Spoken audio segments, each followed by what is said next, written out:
રોજ જમવામાં કયું શાક બનાવવું એવો પ્રશ્ન તો દરેકને થાય છે. અને એમાં પણ જ્યારે વ્રત ઉપવાસ હોય ને ત્યારે તો ખાસ એવું થાય કે કયું શાક તૈયાર કરવું. તો આજે હું તમારી સાથે કેવા શાકની રેસીપી શેર કરવાની છું જે તમે રોજે રોજ અથવા તો પછી વ્રત ઉપવાસમાં પણ બનાવીને તૈયાર કરી શકો. ફક્ત 5 થી 10 જ મિનિટમાં બનીને તૈયાર થઈ જાય.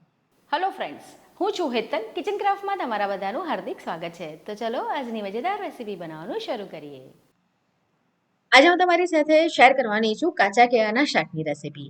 તો આ જે કાચા કેળા છે ને એ આપણે લાવી અને ઘરમાં 2 થી 3 દિવસ રહેવા દેવાના. એટલે કે થોડા થોડા એ પાકવા લાગશે. એકદમ પાકા કેળા નથી લેવાના અને એકદમ કાચા કેળા પણ નથી લેવાના. એટલે તમારી પાસે જો પાકા કેળા હોય અને એકદમ કડક જેવા હોય ને તો તમે લઈ શકો. જ્યારે પણ તમે કેળા ખરીદો ને તો તમારી લારીવાળા ભાઈને પૂછી લેવાનું. જો કાચા કેળા હોય તો એને થોડા પકવા દેવાના અને જો પાકા જ કેળા હોય તો એકદમ કડક હોય ને એવા લેવાના. પણ હું તો આ રીતે કાચા કેળા લાવી 2 થી 3 દિવસ એને ઘરમાં રહેવા દઉં એટલે થોડા થોડા એની જાતે જે પાકવા માંડે એની અંદર એકદમ નેચરલી મીઠાશ આવે એવા કેળાનું શાક બનાવું છું. રોજે રોજ ખાવા માટે પણ બનાવી શકાય, વ્રત ઉપવાસમાં પણ બનાવી શકાય. ખૂબ જ ટેસ્ટી એવા શાક બને છે. તમે ક્યારે પણ જો ટ્રાય ના કર્યું હોય ને તો હું એવું કહીશ કે ચોક્કસથી તમે એકવાર એને ટ્રાય કરજો. તમને પણ કાયમથી એ પસંદ આવવા લાગશે. એટલું સરસ બને છે. તો કેળાની આપણે છાલ કાઢી લેવાની છે. આ રીતે ચપ્પુથી છાલ કાઢો ને ત્યારે થોડી જાડી એવી છાલ કાઢવાની. જો થોડી પણ છાલ રહી જાય ને તો ઘણીવાર એમાં કડવાશ આવતી હોય છે. તો જો આ કેળા તમે જોઈ શકો છો કે ના એકદમ કાચા છે ને એકદમ પાકી ગયા છે. તો આ રીતે આપણે કેળાને કટ કરી લેવાના અને પછી એને આપણે ગોળ ગોળ લંબાઈમાં કટ કરી લેવાના છે. હવે આ જે શાક છે ને એ લગભગ 5 થી 7 જ મિનિટમાં તૈયાર થઈ જાય છે. જરા પણ વાર નથી લાગતી. તો કેળાની બહુ પતલી પતલી સ્લાઈસ નહીં કરવાની ને બહુ વધારે જાડી પણ નહીં રાખવાની. તો મીડિયમ રાખવાની છે આપણે એને. અને કેળા તમારા જો થોડા પણ પાકેલા હશે ને તો એ શાક બન્યા પછી ચીકાશ પકડશે અને કેળા પાકી ગયા હોય એટલે એમાં મીઠાશ પણ વધારે પ્રમાણમાં હશે. જ્યારે આ થોડા કાચા કેળા હોય ને તો એનું શાક ખાવામાં ખૂબ જ ટેસ્ટી લાગે છે. તો મેં બધા જ કેળા કટ કરી લીધા છે. હવે વઘાર માટે અહીંયા મેં તેલ લીધું છે અને સાથે રાઈ નાખી છે અને જીરું નાખીશું.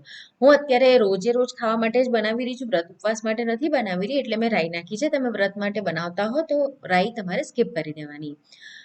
જીરું અને રાઈ નાખ્યા પછી થોડી હળદર નાખી દેવાની છે અને જે કેળા આપણે કટ કરીને રાખ્યા છે એની અંદર એડ કરી દઈએ. આ રીતનું પહોળું પાન હોય ને એવું લેવાનું છે. કડાઈ કરતા આવી રીતનું લેશો ને તો ઈઝી પડશે વધારે. ગેસની ફ્લેમ સ્લો રાખવાની છે. હવે તમે જો વ્રત ઉપવાસ માટે બનાવો છો તો વઘારમાં તેલના બદલે તમે ઘી પણ લઈ શકો કારણ કે ઘણા બધા લોકો વ્રત ઉપવાસમાં તેલ નથી ખાતા હોતા. સ્વાદ મુજબનું મીઠું નાખી દઈએ અને મિક્સ કરવાનું છે. હળદર આપણે પહેલા જ એડ કરી દીધી છે. ઘણીવાર એવું થાય ને કે ભાઈ સમય ઓછો હોય અને કંઈક ઝટપટથી શાક તૈયાર કરવું હોય ને તો પણ તમે એને ટ્રાય કરી શકો છો. વ્રત ઉપવાસમાં પણ ખાવામાં આપણે જેમ બટાકાની સૂકી ભાજી બનાવીએ છીએ એ રીતે તમે આ કાચા કેળાની સૂકી ભાજી બનાવી શકો. ખૂબ જ ટેસ્ટી એવી લાગે છે. અને કેળા કાચા છે એટલે એની અંદર વધારે પ્રમાણમાં મીઠાશ પણ નથી હોતી એટલે ખાવામાં એકદમ ટેસ્ટી એવું બને છે. મિક્સ કરી ઢાંકણ ઢાંકીને સ્લો ફ્લેમ પર રહેવા દઈએ. તો આપણા કેળા થોડા ચડે ત્યાં સુધી આપણે શિંગદાણા લઈશું. તો અત્યારે મેં શેકેલા શિંગદાણા લીધા છે, લગભગ 1/3 કપ જેટલા છે. એને મિક્સર જારમાં અધકચરા આપણે ગ્રાઇન્ડ કરી લેવાના. હવે આપણે જોઈએ તો આપણા જે કેળા છે ને ચડી ગયા છે. વચ્ચે મેં 1 થી 2 વાર હલાવી લીધા હતા. તો આ શાક બનાવવામાં મને ટોટલ 8 જ મિનિટનો સમય લાગ્યો હતો. તમે જોઈ શકો છો કે આપણા જે કેળા છે ચડી ગયા છે. વાર નથી લાગતી. હા, તમે બહુ મોટા પીસ રાખ્યા હશે, જાડા હશે ને તો થોડો ચડવામાં વધારે સમય લાગી શકે. અને આ શાક એકદમ કોરું બનીને તૈયાર થાય છે એટલે તમારે ટિફિન લંચ બોક્સમાં આપવું હોય વ્રત ઉપવાસના દિવસમાં તો પણ આપી શકાય છે. હવે જે શિંગદાણા હતા એ નાખી દઈશું. એક મોટી ચમચી એટલે કે 1 ટેબલ સ્પૂન અહીંયા આગળ મેં તલ નાખ્યા છે. હવે તલ અને શિંગદાણાની ક્વોન્ટિટી તમને જે રીતે ગમતી હોય એ રીતે તમે ઓછી વધારે કરી શકો. સાથે અહીંયા આગળ એડ કરીશું આપણે થોડી ખાંડ. મેં મીઠાશ જેટલી જ નાખી છે. તો અડધી ચમચી કરતાં પણ ઓછી ખાંડ નાખી છે. 1 ટેબલ સ્પૂન અહીંયા મેં ધાણા જીરું પાવડર એડ કર્યો છે. તમે જો વ્રત ઉપવાસ માટે બનાવો છો તો ધાણા જીરુંને પણ સ્કીપ કરી શકો. લાલ મરચું એડ કરી દેવાનું છે. તો 1 ચમચી મેં લાલ મરચું નાખ્યું છે અને થોડો આમચૂર પાવડર ખટાશ માટે નાખીશું.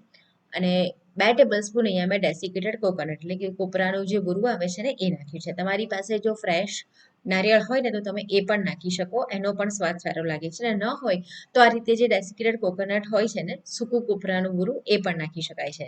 મિક્સ કરવાનું. ને મેં તેલ બહુ વધારે નહોતું લીધું.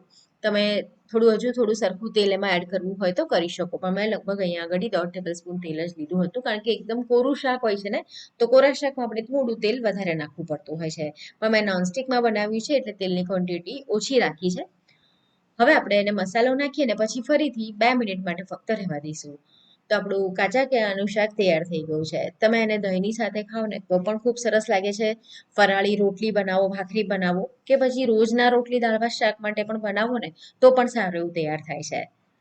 તો છેલ્લે આપણે કોથમીર નાખી દઈશું. તો એકવાર તમે આ કાચા કેળાના શાકની રેસીપીને ચોક્કસથી ટ્રાય કરજો. તમને આજની રેસીપી કેવી લાગી કમેન્ટ કરીને મને ચોક્કસ જણાવો.